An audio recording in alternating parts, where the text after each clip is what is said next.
Statement आया है, मैं उनसे ये कहना चाहती हूँ कि पहले वो आर्टिकल का जायज़ा लें, क्योंकि आर्टिकल 19, 29, 30 एंड 26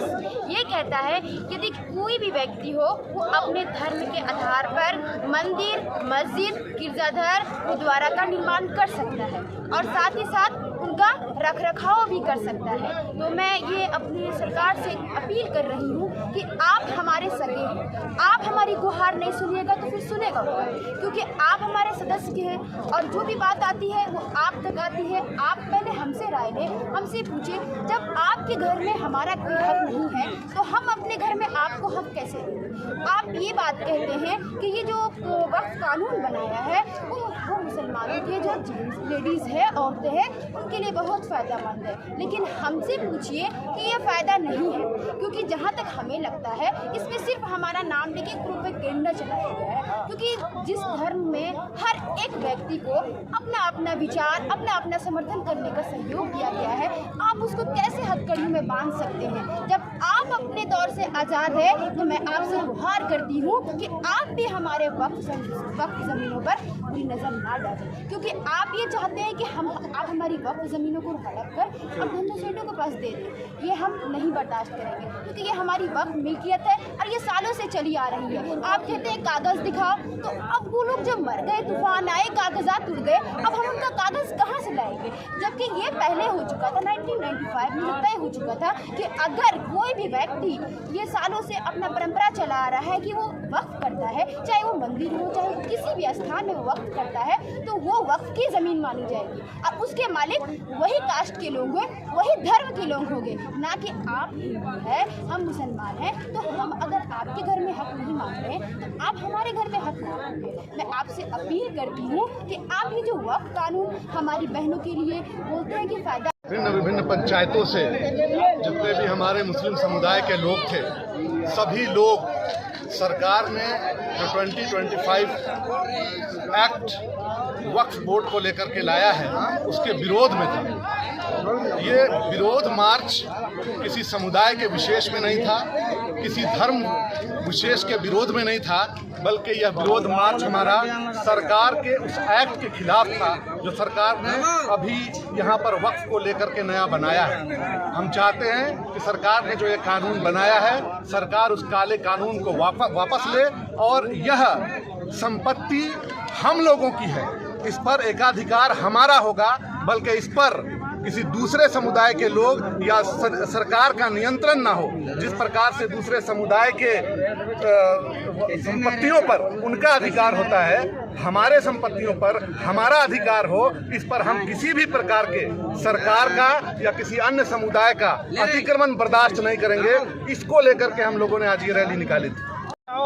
मुहिम के तहत हमारा ये प्रोग्राम था कि औकाफ के हवाले से इस मुल्क में जो मजहबी हमारा असासा है, मजहबी जायदादें हैं, हुकूमत उस हवाले से पहले भी हुकूमत रही है, आज़ाद भारत से पहले भी ये वक्फ कानून रहा है और वक्फ के हवाले से इस मुल्क में रीति रिवाज रहा है। आज़ाद भारत के बाद भी हम लोग इसको बनाने की कोशिश करते रहे और मुस्तहकम करते रहे। ये हम हुकूमत को ये समझाना चाहते हैं कि वक्फ के हवाले से आपके दिमाग में अगर सिर्फ ये बात है कि इस पर मस्जिद और मदरसा कायम है, तो इस पर सिर्फ मस्जिद और मदरसा कायम नहीं, ये स्कूल है, दूसरे अस्पताल है, कॉलेज है और तालीमी इदारे हैं, तमाम की तमाम चीज़ें जो है ये दान की हुई ज़मीन पर है। लिहाजा अगर आप औकाफ के नाम पर कोई ऐसी घेराबंदी करना चाहेंगे कि जिस घेराबंदी को देखते हुए जो हुकूमत ने अभी बिल पास किया उसमें हम महसूस करते हैं कि ऐसी घेराबंदी है कि आइंदा लोग वक्फ करने से डरेंगे और बचेंगे। जब वक्फ करने से डरेंगे और बचेंगे तो फिर न हम अस्पताल कायम कर पाएंगे, न स्कूल कायम कर पाएंगे, और हम जो अस्पताल, स्कूल और दीगर रिफाही संस्थाओं के ज़रिए से जो हम कौम की खिदमत करते हैं, हिंदुस्तानियों की खिदमत करते हैं, कहीं ना कहीं उस खिदमत में मुल्क पीछे रह जाएगा। इसलिए हुकूमत हिंद से हमारा मुतालबा है कि जो 95 का कानून है उस कानून को रहने दीजिए और इसमें ऐसी तरमीम मत कीजिए जो दस्तूर हिंद के खिलाफ है। पूरे देश में वक्फ अमेंडमेंट एक्ट के खिलाफ में जो लोग अमन पसंद लोग हैं, जो शांति प्रिय लोग हैं, जो ये महसूस करते हैं कि वक्फ अमेंडमेंट एक्ट जो भारत सरकार ने लोकसभा और राज्यसभा में उनके पास में जो शक्ति है उसका नाजायज़, उसका दुरुपयोग करके इस कानून को बनाया है। हम डिमांड करते हैं, हम मांग करने के लिए आए और आज हज़ारों की तादाद में हमारी माएँ बहनें, हमारे बुजुर्ग और नौजवान सड़कों पर आए हैं, इसलिए लोकतांत्रिक तरीके से और उल्लेखनीय, इसका उल्लेख करना चाहिए मीडिया के लोगों का भी कि 20,000 से ज़्यादा लोग सड़कों पर आए, लेकिन एक चींटी को भी नुकसान नहीं किया हमारे लोग। ये अपने आप में इस बात की दलील है कितने शांतिप्रिय लोग हैं हमारे, कितने सभ्य लोग हैं और कितना कानून को मानने वाले लोग हैं। हम यहाँ पर आए थे, भारत सरकार से हमने डेमोक्रेटिक तरीके से, लोकतांत्रिक तरीके से अपने बातों को रखा है कि इस कानून को आप रोल बैक करें, इसको अहंकार का इशू नहीं बनाएं। हम ये महसूस करते हैं कि भारत सरकार की जो समझ रही है वक्फ प्रॉपर्टीज़ के मामले में, हम ये महसूस करते हैं कि गलत है। उसको जो है फिर से उस पर विचार करना चाहिए, पुनर्विचार करना चाहिए और इस कानून को रोल बैक करना चाहिए।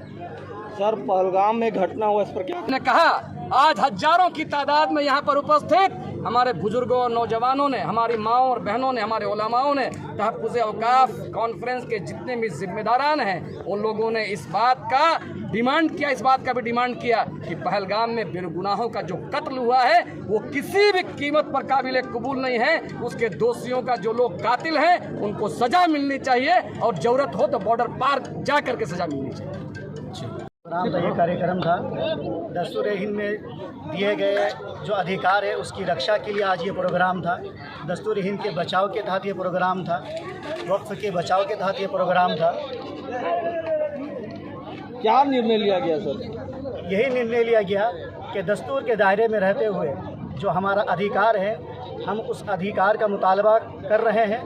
हुकूमत से, और हुकूमत के वास्ते से हम अदालत तक आवाज़ पहुंचाना चाहते हैं कि हमसे हमारा अधिकार ना छीना जाए और दस्तूर-ए-हिंद के साथ कोई छेड़छाड़ ना की जाए।